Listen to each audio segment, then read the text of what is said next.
and welcome to the Religion and Popular Culture podcast, where we talk about religion, popular culture, and everything in between, including just talking about our podcast itself.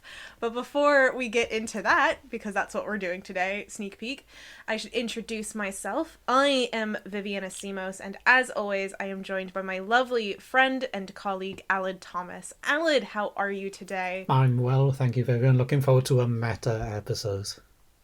Yes, very meta episode, kind of.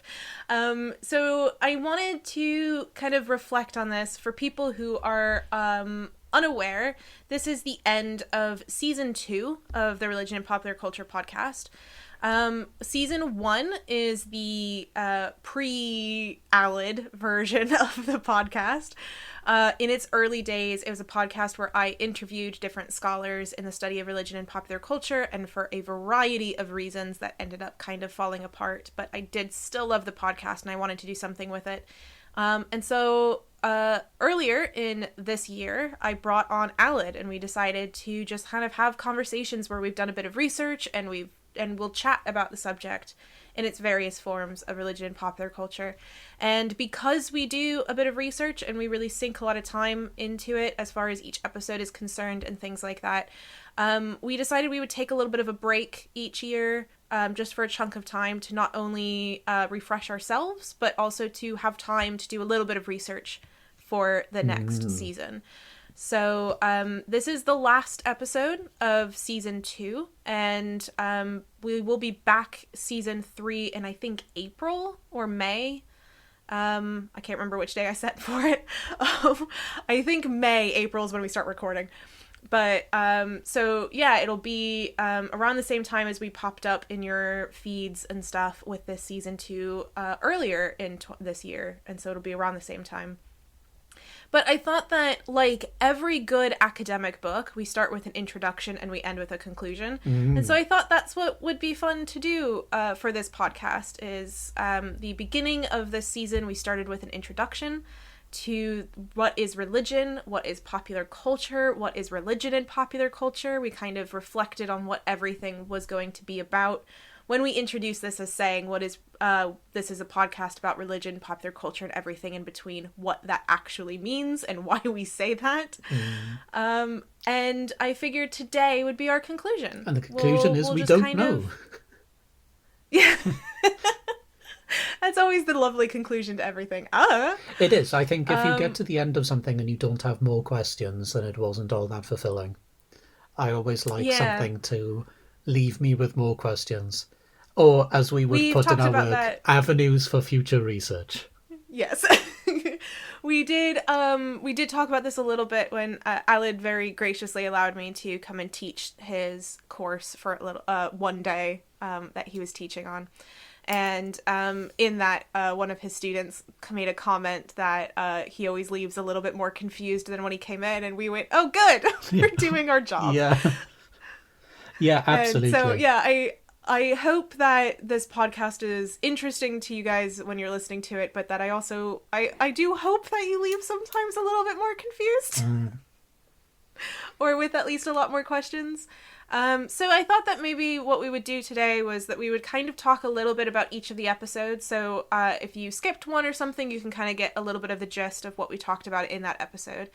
But then also maybe through it, we'll kind of see all the different strands that are connecting between all of the episodes. We've made reference, I think, to them before in the episodes, but it might be nicer to have a little bit of a step out and really look at how these threads are weaved together. And then maybe a little bit later, we'll talk a bit about maybe the future and what to expect in season 3. So, Alid, I brought you on in the intro. Yes, which was very bold of you. You took a gamble. Hopefully it paid off. I think so. So in that episode, we talked about what is religion, what is popular culture, and what is religion and popular culture. And I remember when I gave you the notes, peek behind the curtain, everyone, we have notes. As I told you, it's researched. We think about things. Yeah. You sent me a message after I sent you the notes, and you said, are we planning on actually talking about all of this in one episode? Yes. Because we did try to cover a lot in that. Yes, well, it's a whole field. It is. And I think the gist of what we wanted to take out of that introduction episode is to really break down some preconceptions that some people may have, and understandable preconceptions as well that I think so many of us do share before we start approaching these subjects critically. And because and as what happened with the student that Vivian mentioned a couple of minutes ago, he approached our teaching sessions with a preconceived idea of what religion was, what popular culture was, of course. And then when you start to break these categories down, you are left with more questions. So I think we really started to pave the way here with how each topic that we would look at week by week would show that there aren't simply boundaries between what's religion and popular culture, and that the two will occasionally interact with one another in maybe a superficial way, that actually these two are meshed together in a very complex sense and in a way that you can't separate the two. So those two individual binaries of pop culture and of religion don't work. And I think a lot of this comes back to the way I approach religion in my research, and I'm I don't want to speak for Vivian, but I'm sure it's the case for you as well. That I don't see religion as something that exists in a vacuum, that it is everywhere and nowhere at the same time, and particularly I think I'm evoking some of Timothy Fitzgerald's ideology of religious studies material here, with the idea of religion and culture being the same to the extent that maybe you could argue that religion doesn't exist. So that each of the examples, each of the case studies that we've adopted week by week have shown that it isn't a simple binary of, okay, religion on the one side and pop culture on the other, that the two are connected, the two are essentially the same. Yeah. I don't know if I would go with the Timothy Fitzgerald of it's so entwined in culture that it almost doesn't exist, more that it's so entwined that everything is. I think I would almost take it to the extreme of the other end, is everything is religion. Yeah, that's the side that I fall on as well. But I am quite sympathetic to the argument as well. Yeah. So, yes. We began our voyage with Zelda and mythology. We did, and I actually had, I did notice when I was looking at our statistics and stuff in the podcast, that there's been 2 uptakes in our old episodes, in the season 1 episodes. One of them is the interview that I did with you, before I brought you on as the co-host. So that's gotten quite a few extra downloads, I think, because people are interested to know a bit more about you, from the interviewing side of things. But the other one was that when I was testing out other ways of doing the podcast, I did an episode where it was just me talking about The Legend of Zelda. And it was very short because I did not realize how long a script had to be for a podcast to be of a certain length yet. I have since learned. But at the time I didn't quite know, so it was quite short. But it I think it's just called Breath of the Wild, a Ramble or something like that. So this was my attempt at redoing it a bit better. Okay. And I think I did it. But I think this was a fun one because I also got to talk about a side of religion that I don't think a lot of people immediately think of when you say the word religion. Which is the idea of myth and mythology. Yes. And this has come up a few times, hasn't it, when we've discussed, say, morality or the paranormal, or things that we see as being very religious, but often fall in the cracks when religion often gets discussed in other discourses. That if it's not related to, say, an institutional religion or necessarily a belief in the divine, then it tends to fall into other categories of alternative spiritualities and so on, which is a term that I've got a lot of problems with. For people who are interested in a lot more of the kind of paranormal tied to religious experience stuff, and hopefully we can dig into this in the future a little bit more, but for anyone who's more curious about it in the immediate sense, Jack Hunter and Fiona Bowie both write quite extensively on the idea of the paranormal as religious experience, and particularly the problems and why there are problems inherently in thinking that those are not religious experiences. And the particularly idea of, we have this word of the paranormal, but by immediately referencing something as paranormal, you're saying that it's outside of normal. It's more than normal. But for some cultures in the world, what we might think of as paranormal to them is just normal. Yeah, absolutely. And one of my favorites is the idea of inanimate things to us, what we think of as inanimate things, being able to speak and move and have agency. Because in some areas of the world, those are not considered inanimate. They do have thoughts and feelings and movements and agency. And so if someone who is in a white Western country like the UK, who is historically either culturally Christian or atheistic, if a rock spoke to them, they might see that as a paranormal experience, while someone else in a completely different area of the world, in a completely different culture, might see that as an inherently, absolutely normal experience. But I think that's probably something that we'll continue to kind of pick up on as we go into the future. But I'm sure that even as we go through this list, we'll make even more references to it. Because I think I mentioned this before, the paranormal stuff in our Christmas episode.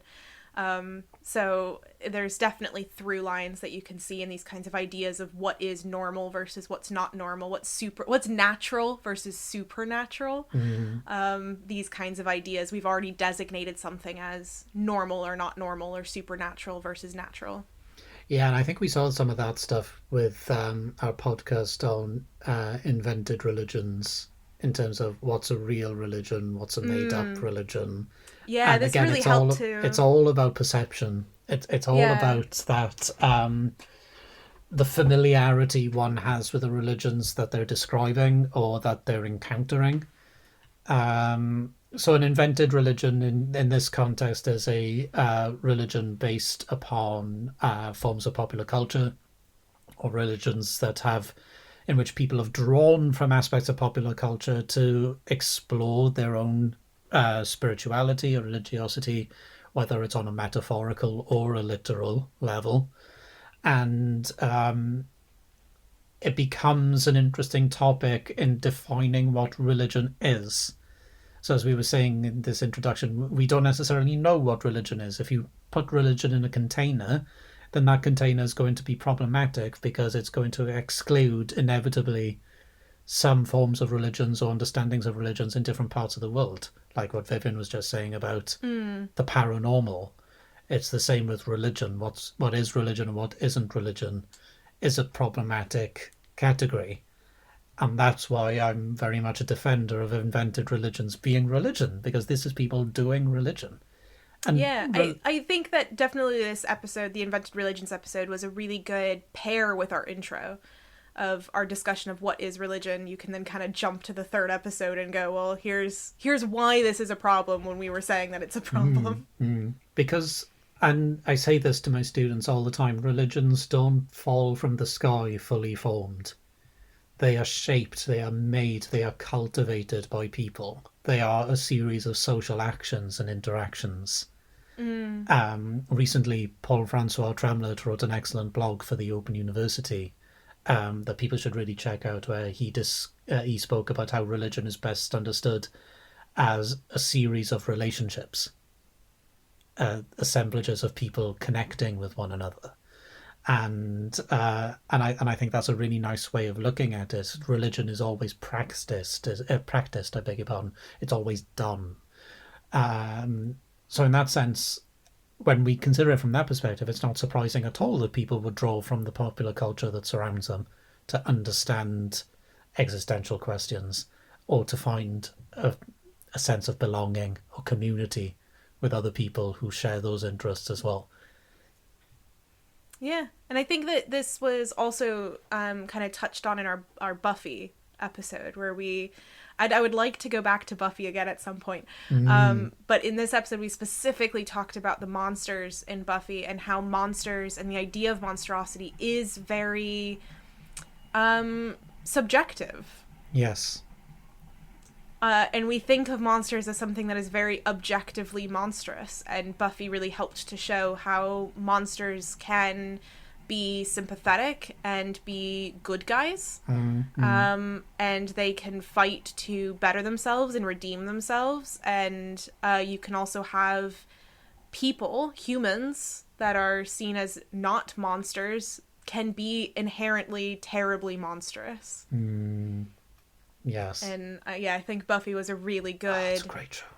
It's a great show, and there's so much more we could say about it. I'd love to. Yes. We could probably even have a whole series where we only talk about Buffy for the whole series. And it connected to our other episode as well, because if you think about Buffy, Spike has a really cool leather jacket, and then we discussed fashion. That's a segue. That's a segue. I was thinking, how am I going to connect these two episodes? Spike has cool You can always fashion. just jump and then we'll find the connection. Because I think that's the thing, is all of this stuff is all connected, even if it doesn't seem that way at first, because we'll pick up a thread and kind of weave it for an episode or two, and then we'll jump, and then suddenly there's another thread. Yeah, absolutely. And it also shows the complexities of religion and popular culture. And sometimes I'll be writing the notes for an episode, and halfway through writing the notes, I'll be like, oh my god, I could completely wrap in what we had talked about like 3 episodes ago. That I didn't even think about when I pitched the episode, and even when I started doing the research and thinking about it. It wasn't until I was writing out the notes that I went, oh wait, there's stuff here. So yeah, there's definitely always something, and there might be even more as we kind of rethink about things, the way that things kind of connect together. But yeah, fashion. I started getting into fashion because of my research into cosplay. And so I kind of wanted to talk about it, and so I made an episode about it. But I think that this really helped to talk about forms of identity, the way that we recognize visually what a religion is. We talked about things like the hijab and the burqa as things that are recognizably of a particular religion. But we also talked about things that aren't necessarily as recognizable, but that are still religion, or where subcultures fit into that. You know, if you're wearing a shirt that designates you as one of a group, even if that's not necessarily seen as quote-unquote religion, it's still doing the same things as quote-unquote religion does, in the way that we recognize the in-groups versus the out-groups, the way that we recognize things. I think I brought up Quakers in this episode. I tried to not talk about Quakers too much, but I talked about the hedge, the way that people recognize and hedge themselves as... the hedge in Quakerism was talking about the way that you designate yourself as different than those who are outside of Quakerisms. And in the olden days of Quaker, it was the way that they dressed and the way they spoke. And contemporary Quakers see it more as action, the way you act in the world, rather than the way that you dress or the way that you speak. It's the way that it's your inner hedge versus your outer hedge. Yes, yes. And of course, you're always projecting something when you wear something. And I know I always come back to this in pretty much every conversation I have, but everything is performance. Yes. And what I always stress about performance is that it doesn't mean that it's not sincere. There's this idea of performing being something different to one's usual self, playing a part, but we all perform. And I've made this comparison so many times, and I'm going to do it again.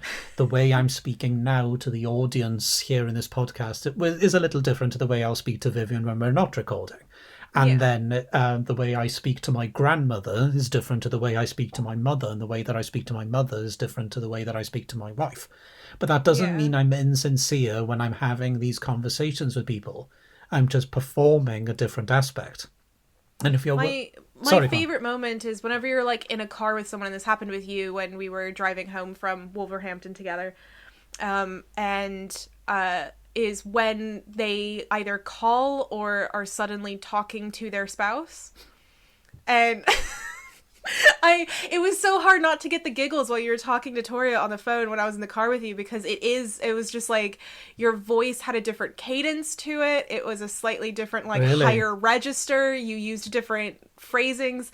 And of course it's just because that's how you speak to your wife, which is fine. And it's not...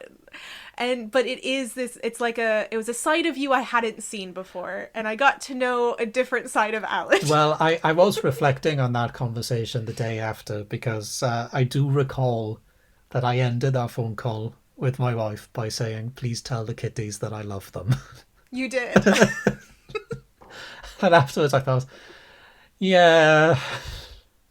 And I know for a fact that if you ever had a chance of sitting in on a genuine, because I think that even if you were just around, I probably still wouldn't speak to my husband in some of the same ways that I do. But I think that if you did see a genuine moment between me and my husband chatting, you would not recognize the way that I speak. Yeah, it's fascinating. But again, isn't it's it? because I'm not trying to sound intelligent in front of him.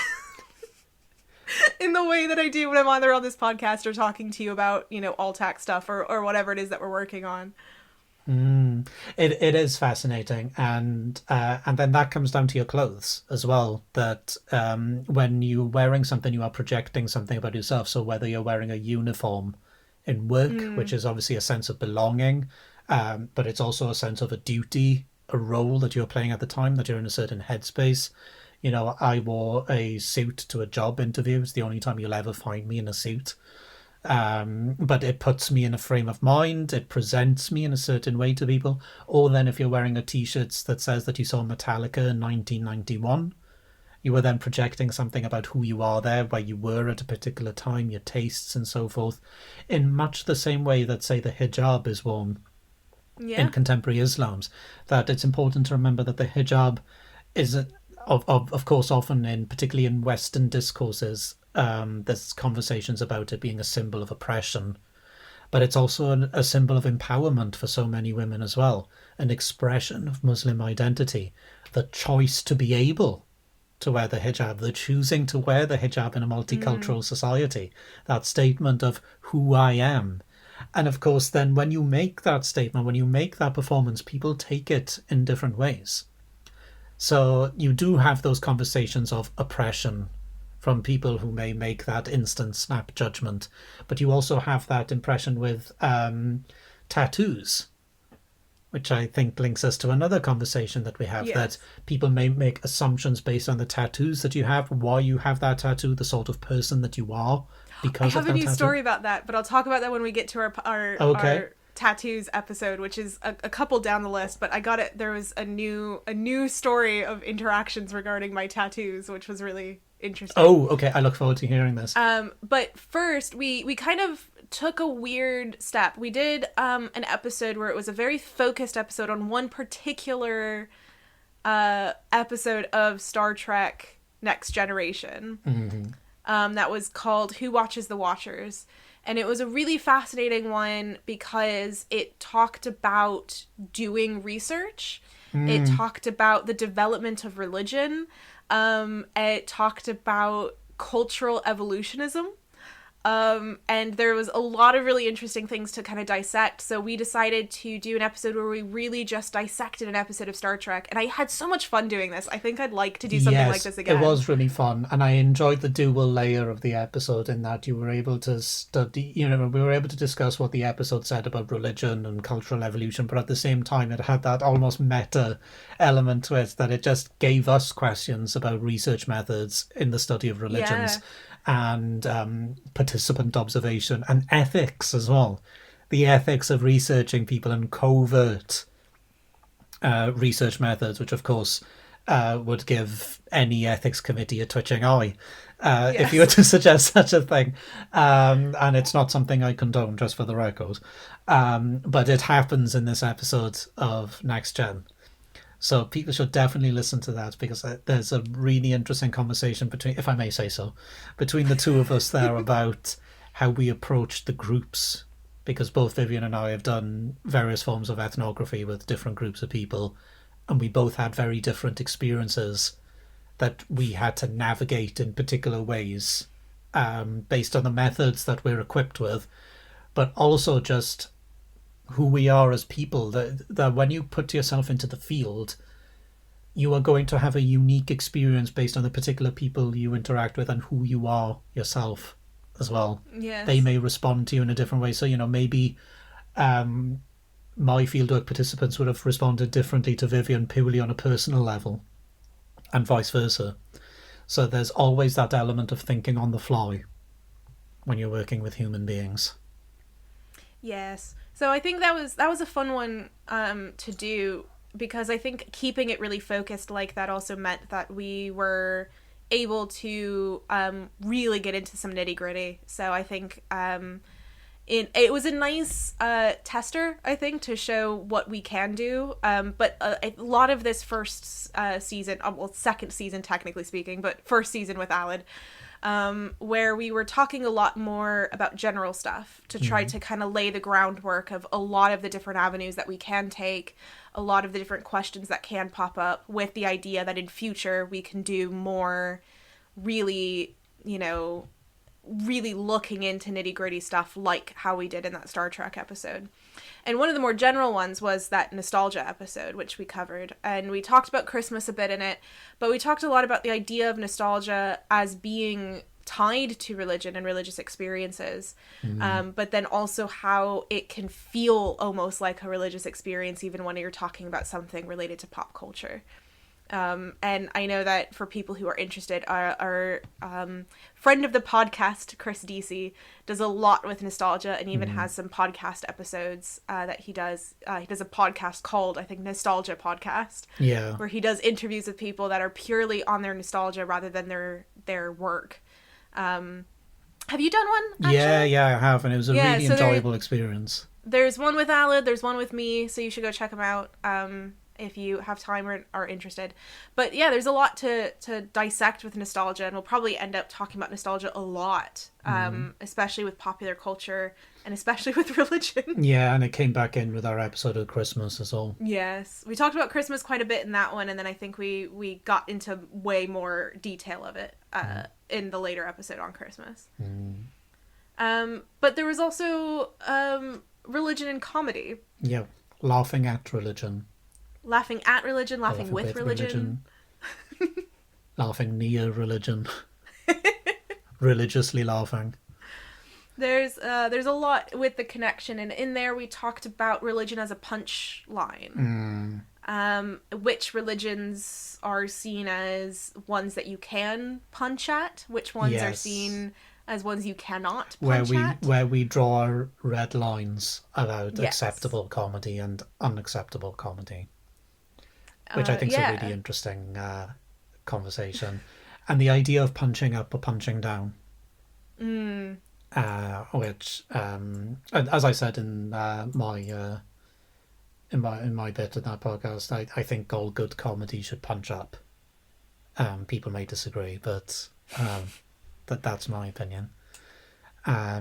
Comedy is at its best when it's able to challenge certain authorities by punching up. Yeah. We talked about Book of Mormon. We did. In regards to the kind of complicated nature of punching either up or down at particular religious groups. Yes, because there's something almost... There's almost... The way it presents Mormonism is almost endearing. Yeah. I mean, it's a very crass musical. I say this as someone who really likes it. I love Book of Mormon, but the humor's very crass. It doesn't pull any punches whatsoever. But towards the end of it, without being too spoiler filled, there's almost a very endearing depiction of Mormonism and even religion in general. The sense of belonging and community that religion can provide for people, that transcends debates of whether this God is real or whether this prophet truly said what they said or, was who they said they were, that those things don't actually matter.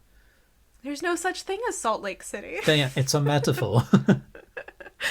And I think that was really lovely. And we said as well, it was a really interesting contrast to, because it's written by the South Park guys, it was a really interesting contrast to their Scientology episode, which was far more cutting and far more damning of the Church of Scientology than their musical about the Church of Jesus Christ and Latter-day Saints, that I think is really interesting. Yeah. And also about real religion as well. Yeah, there's a lot more that can be said, I think, about Mormonism more generally in regards to popular culture, and maybe we'll get into that in future. But we ended up then talking about religion functioning almost like a video game mechanic. Yes. And so this one came about because I had been thinking about the way that religion is used in things like RPGs as almost like a stat. Yes. And what that means and how we can reflect on it and how that reflects non-gaming life. And this did generate a couple of questions from the audience, which we then talked about in later episodes. So if you still have comments about that, feel free to let us know. Questions coming in. Because we can always kind of review some of these ideas and stuff in future episodes, depending on thoughts and considerations from audience members. But yeah, we talked about how it can be different between religion as a narrative structure versus religion as a game structure. Talking about how, religion can be present, but when it's mechanically present, it kind of functions a bit differently. We talked about how it kind of brings up questions of monotheisms versus henotheisms versus polytheisms, of if you're in a world where someone can literally call upon their god to wreak havoc because that's part of your, magic user or whatever, how then can you continue to not convert to that religion? And so I think that's where conversations about henotheism came up. Yeah.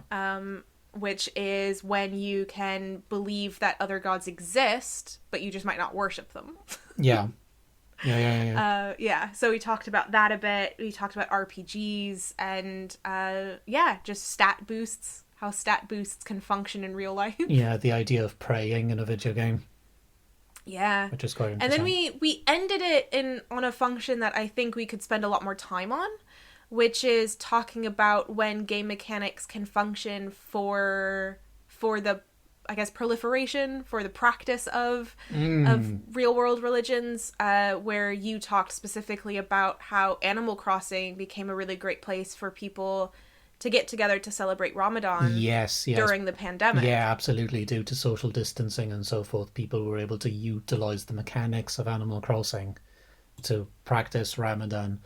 And this is doing religion. This is doing religion in online spaces, in video games, and it is a perfectly legitimate form of doing religion. It is worthy of study. I feel the need to hammer that home sometimes. And yeah, it was really interesting. There was it. I can't remember the name of the chap who did it, but he designed his island in a particular way, his Animal Crossing island in a particular way that would make it suitable for celebrating Ramadan. And he opened up a form sheet online for people to, book a space to come and visit his island to celebrate.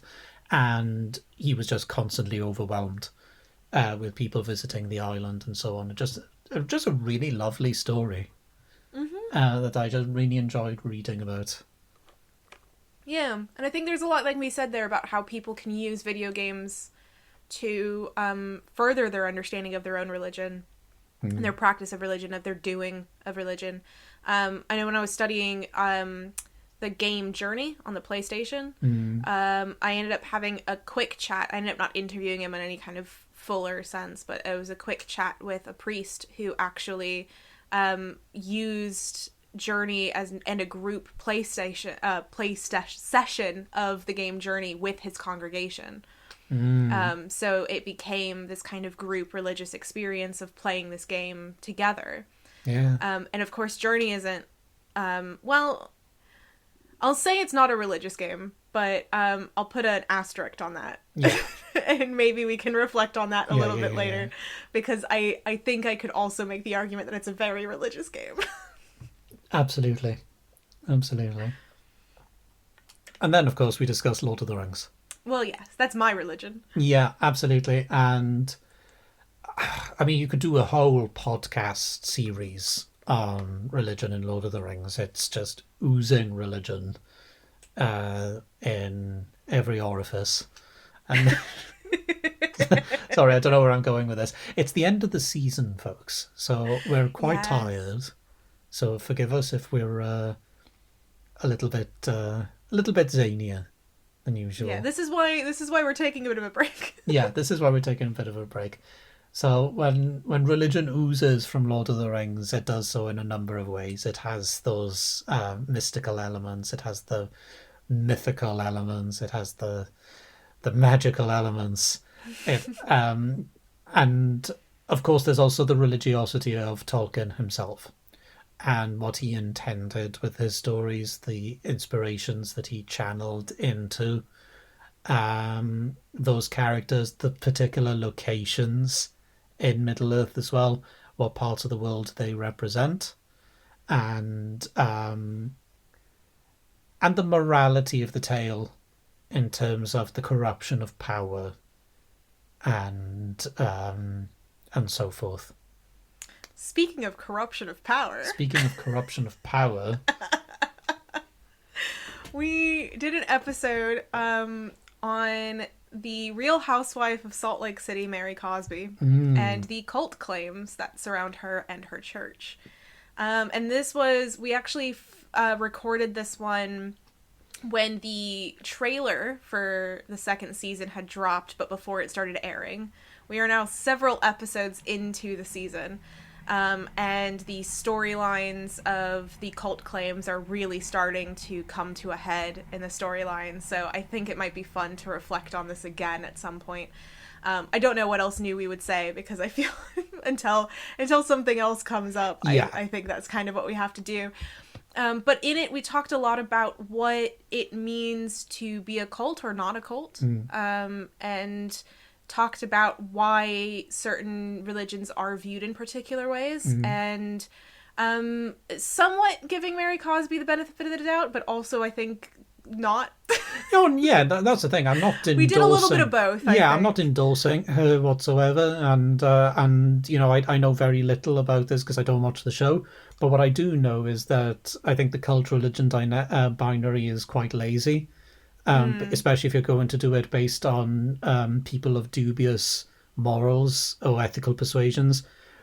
I think you'll find that a lot of very mainstream, very traditional, very well-established religions have very morally people associated with it, yes.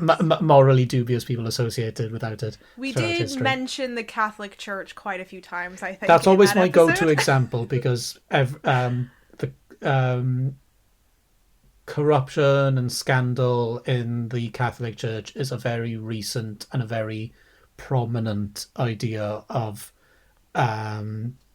religious malpractice for so many people. Yes. And it simply comes down to the binary of whether it's a religion you like or you don't like.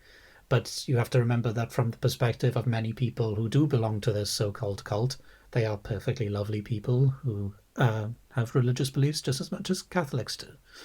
And maybe it's not their fault that other members of their particular movement are morally dubious. Yes. So, and we did talk a little bit about how it is a quite a black church in Utah, in Salt Lake City, which is a very predominantly white area. And the differences in understanding of how I think a lot of white people, and I can say this as a white person, a lot of white people tend to not really understand black religion, and how black Christianity is sometimes practiced very differently. And so there may or may not be a little bit of that going on as well. It's very interesting that should happen in Salt Lake City as well, where obviously there's such a Mormon dominance. Well, yes, and talk about a church that also gets referred to as a cult. Exactly, that's absolutely what I was about to say. So that's just really interesting that's happening there. I think that it would be cool to maybe give you my logins to HeyYou, which is a reality TV show streaming app, and I will give you a list of episodes of Salt Lake City to watch.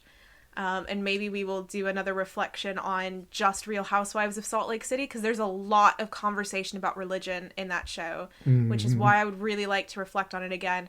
Because of all the housewives, it's the one that talks about religion the absolute most. And it talks about religion in very interesting ways. And so I think it would be fascinating to to get your opinions on it as someone who might not be as embroiled in the reality TV show world as I am. Yeah. I don't have a stake in it. But I do think it'd be interesting because, like I said, there's a lot of conversation about religion in that show, and Mary Cosby's cult is just one of them.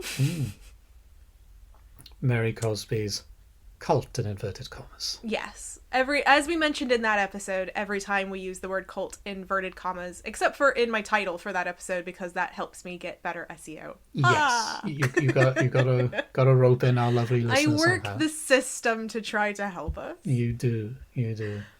But speaking of misunderstood religions, we jumped straight from Mary Cosby's cult to Satanism. Yes. Which was, in retrospect, a pairing that I did not realize I did. Yeah, a very, very interesting case. Again, unpacking those questions that we keep coming back to about what is religion and what isn't religion, what is legitimate religion, and also how closely tied with morality religion turns out to be.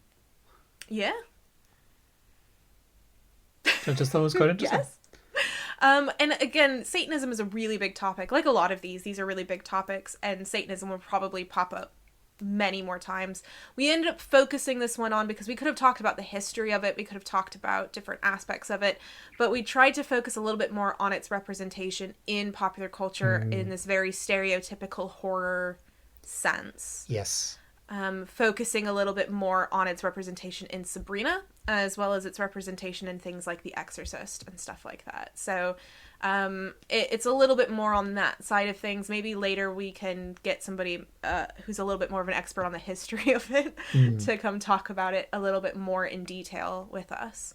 So yeah, hopefully we'll be reflecting on that again. But I remember now that this was because it was around Halloween time, and you convinced me that the other best Halloween popular culture element to get to was Good Omens.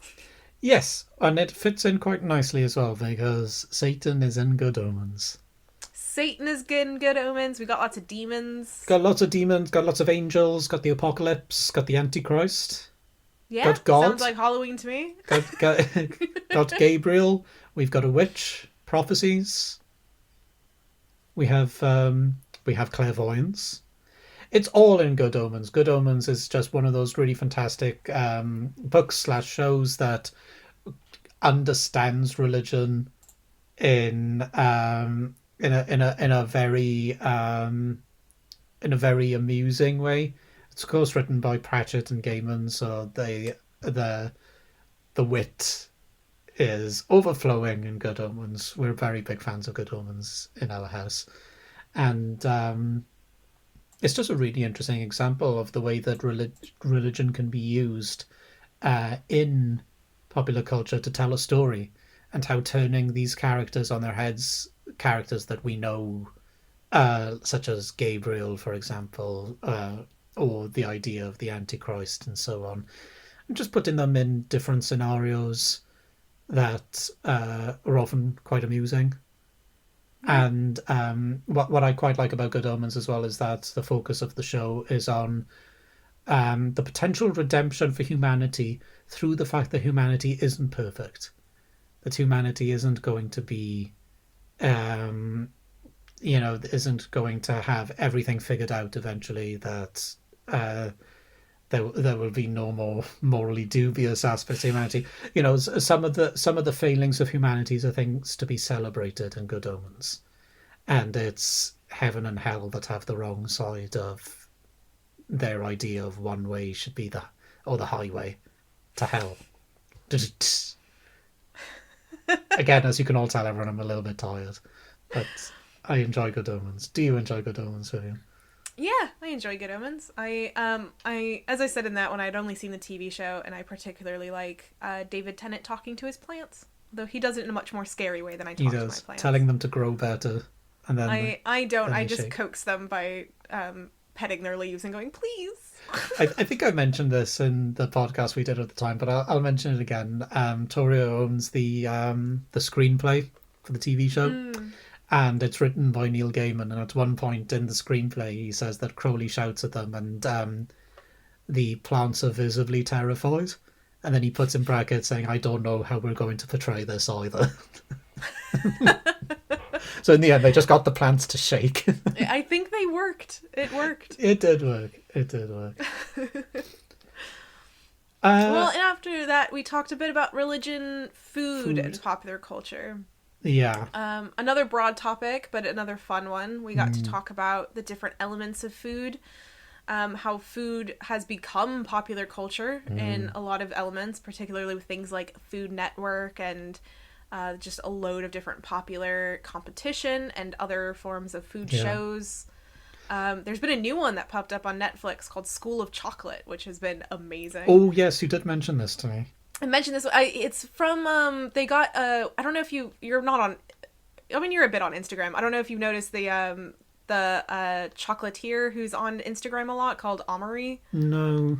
He does videos of him building giant, crazy sculptures out of chocolate. Okay, I'll have to look this but up. it's him, and he builds giant, crazy sculptures out of chocolate. It's pretty fun. But yeah, so we talk about that kind of stuff and how food has become part of popular culture. We talked about the famous pumpkin spice latte. Yes. And how that has become a marker of seasonality as well as a popular culture movement. Yeah. And then we talked about how religion kind of ties into these things about what you're allowed to eat, what you're not allowed to eat, how what you're eting is marked by certain seasons or aspects of the calendar. The communal nature of eating. Yeah, the communal nature of eating. I don't know if we talked about, I think we talked about Sikhism in that one, about the communal... I think we did. Food at the... Oh, if not, then, there's a thing there in Sikhism. Yeah, absolutely. Communal eating at the Gurdwara. Yeah, absolutely. And it was a marker of equality, that everyone was able to eat together at the same table as opposed to in their separate castes. So it was a protest of the views of particular society at the time, as well as a religious action, as well as a food action. It was all three of them all tied into one simple act of eating. And that's why food is amazing. Yeah. Food is good. Food is good. And there's a bit there where you can kind of tie it again to fashion and identity, the connections of this marks me as, an in-group versus an out-group. I'm sure Alid, as if you've listened to this podcast a little bit, you already know that Alid is vegan because he has mentioned it quite a few times. Well, there's no point doing it if you don't get to brag about it. As vegans are wont to do. If you're not bragging about it, then what's the point? But how, things like that kind of mark you as in groups together. I am vegan. I connect to other vegans. I am different than you because I am vegan. Morally superior. You have those actions in the same way that him wearing My Chemical Romance shirt marks him as an in-group versus an out-group. Yep. So, yeah, food is good. And similar in terms of marking you as belonging or just any sort of marking. We discussed popular culture tattoos. Yes, again, another tie to fashion and identity. Well, now I have to ask Vivian, what's your story? So me and Tom got our boosters, our COVID boosters, on Saturday. I always get mine in my left arm and for cuddling purposes. And my left arm is also the one that has my Lord of the Rings tattoo, which is the words of the One Ring in their Old Elvish, ancient Dark Elvish. So I had, lowered my sleeve in order to be able to get the jab in it. And the person who was going to the jab saw my tattoo and said, "Oh, that's interesting writing. What is it?" And I said, "It's Elvish," which she got very confused by. And then there was another person in the room who started laughing and said, "I bet you're regretting that now, aren't you?" And to which I looked at her and said, "No, I'm not regretting it at all. I don't regret it. I love this tattoo." And they looked surprised that I wasn't regretting getting an Elvish tattoo based off the Lord of the Rings. Yeah. But I found it interesting. We talked a bit about that. At least you didn't tell them that it's the language of Mordor in an Elvish script. Well, I just said it was from Lord of the Rings and left it at that. That's I didn't want to mention anything about how it's revealed through fire or... Yeah, but this is very interesting, isn't it? Because clearly your tattoo there was being seen as childish.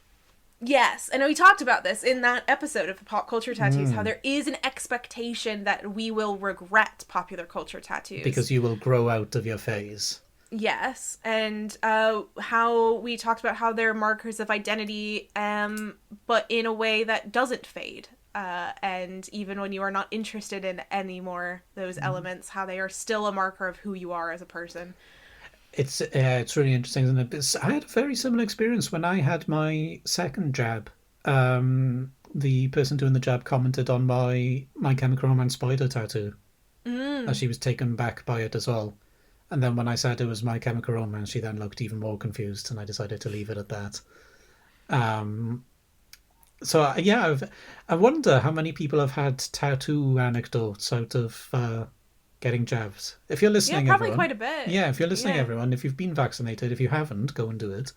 But if you have and you've got tattoos and somebody commented on it, I'd be really interested to know what they said. Yeah. Tell us your stories. Because my jabber, because I was the jabbee, my jabber did not look particularly impressed with it. She was absolutely lovely, but I could tell that she wasn't impressed with my tattoo. I think because it was a spider as well. Well, yeah. That, but it's cool. It's got a thunderbolt in it. Yeah. I made a joke about how because Lightning bolt. I beg your pardon. when I worked at Durham, and I think I mentioned this in that episode, that pop culture tattoos episode, but when I worked at Durham in the religion department, I would have students and even other staff members who just assumed it was in like an old, like religious script, like it was like in Hebrew or in Sanskrit or in some language that they personally didn't know, but it had to have been something like that. And of course, part of me wanted to be like, well, yeah, it kind of is. Yeah, I was going to say it is in an old religious script. So, See our Lord of the Rings episode. yeah, absolutely, absolutely. And then we culminated our discussion seasonally Yeah. with Christmas. Christmas. And I think the thought Christmas episode really tied a lot of these things together. It does. And we didn't talk about some of them, but in retrospect, talking about fashion, you mentioned wearing you're wearing like My a Muppets Muppet Christmas t-shirt. And how that the idea of the ugly Christmas sweater being something that you do. You have ugly Christmas sweater parties. Do you have? I have no holiday attire. Oh, I've got 3 ugly sweaters. I would like to at least get an ugly sweater. And I mentioned in that Christmas episode that there was, in the movie Love Hard on Netflix, that there was the main character wore an ugly Christmas jumper that said Happy Birthday, Jesus. And that, I would not mind wearing that. Yeah, I've just remembered as well, for discussing religion and popular culture, my best Christmas sweater has Sonic the Hedgehog on it. Oh, And well, it there you says go. Merry Merry Christmas. So another clashing there of religion and popular culture. I've also got a gingerbread man one, and I've got a Karl Marx one. And the Karl Marx one says, "All I want for Christmas is the means of production." That would be great too. That is great. The only thing that's disappointing about the Karl Marx one is that it's a regular sweater with a print on it, whereas I like the proper, Yeah, like the knitted. which my Sonic the Hedgehog one is. So that's why Nice. it's my best one. I taught in it last week. Got a few raised eyebrows when I walked in, but You weren't dressed as the identity of a teacher. Yeah, precisely. I wasn't performing in that particular way. I mean, I was, but I wasn't dressed for the performance. In that Christmas episode, we focused a lot more on the kind of dynamic, the tension in Christmas between Christmas as a religious holiday versus a secular holiday.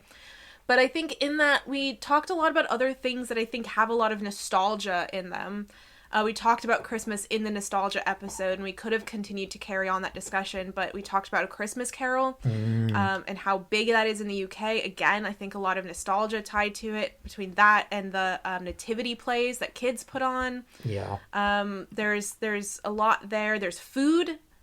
Christmas is food. Christmas is food. So you got a lot of Christmas and food stuff. And of course, mythology, the myth of Christmas, the myth of Santa Claus. There's a lot with Christmas, and I'm sure we'll touch on even more as the years go on. Yeah. Oh gosh, yes, absolutely. And And I recommended everybody go and listen to my favourite Christmas song as well, which is fun. So go and listen You to that did. episode. We're recording this wrap-up just before Christmas. I'm still feeling quite festive. So Yeah, I'm glad I haven't sucked it out of you of doing no, multiple recordings in one day. But... You've not sucked it out of me at all. I think I'm just so excited about my week off that nothing can bring me down. Try as you might, Vivian, you will never bring me down. And that's been season 2. That was season 2, folks. That was all. We covered a lot. We did. A very diverse range of topics as well. Yes. But despite that diversity, a common thread running through them all. Lots of common threads, and I'm sure we'll keep picking up those threads and weaving them in new and interesting ways as we keep going on. Weaving the ugly Christmas sweater of religion and popular culture. Yeah, I know. That's what we should do. Is we should make ugly Christmas religion and popular culture jumpers. That would be great, right? Next year we'll maybe this is my secular Christmas hoodie. Maybe we'll be able to meet up in person next year and do it. Maybe that would be nice. And then we could have a religion and popular culture ugly sweater discussion. Yes, hopefully one day. One day, yeah. But there are a couple of things to look forward to in the next season, which will be coming out in April or May. Go ahead and subscribe to us on anywhere you listen to podcasts if you have not already. That way you get it as soon as it starts to release. I promise you won't be spammed with episodes or anything in the meantime. No. We do not do that other thing that podcasts do of occasionally putting on like full episodes of someone else's podcast. Oh, we don't do that. Thing? That's a thing. So we don't do that, though. It's not a thing here. So you can subscribe now, and you won't get hit at all until we're actually putting out episodes again. So go ahead and do that. And I'm hoping to also have, by the time we kind of start out with season 3, I'm hoping to have a lot more of my stuff together as far as the podcast is concerned. I'm going to try to have its own Twitter account so you can follow that as opposed to needing to follow us both individually, so you can find out more about the podcast as well as tell us what you're thinking about in our 140 characters or less or whatever it is these days on Twitter. I'm going to try to have a separate email account entirely dedicated to the Religion and Popular Culture podcast, so you can more directly talk to us. In the meantime, if you want us to get an email, you can send it to us at incidentalmythology@gmail.com.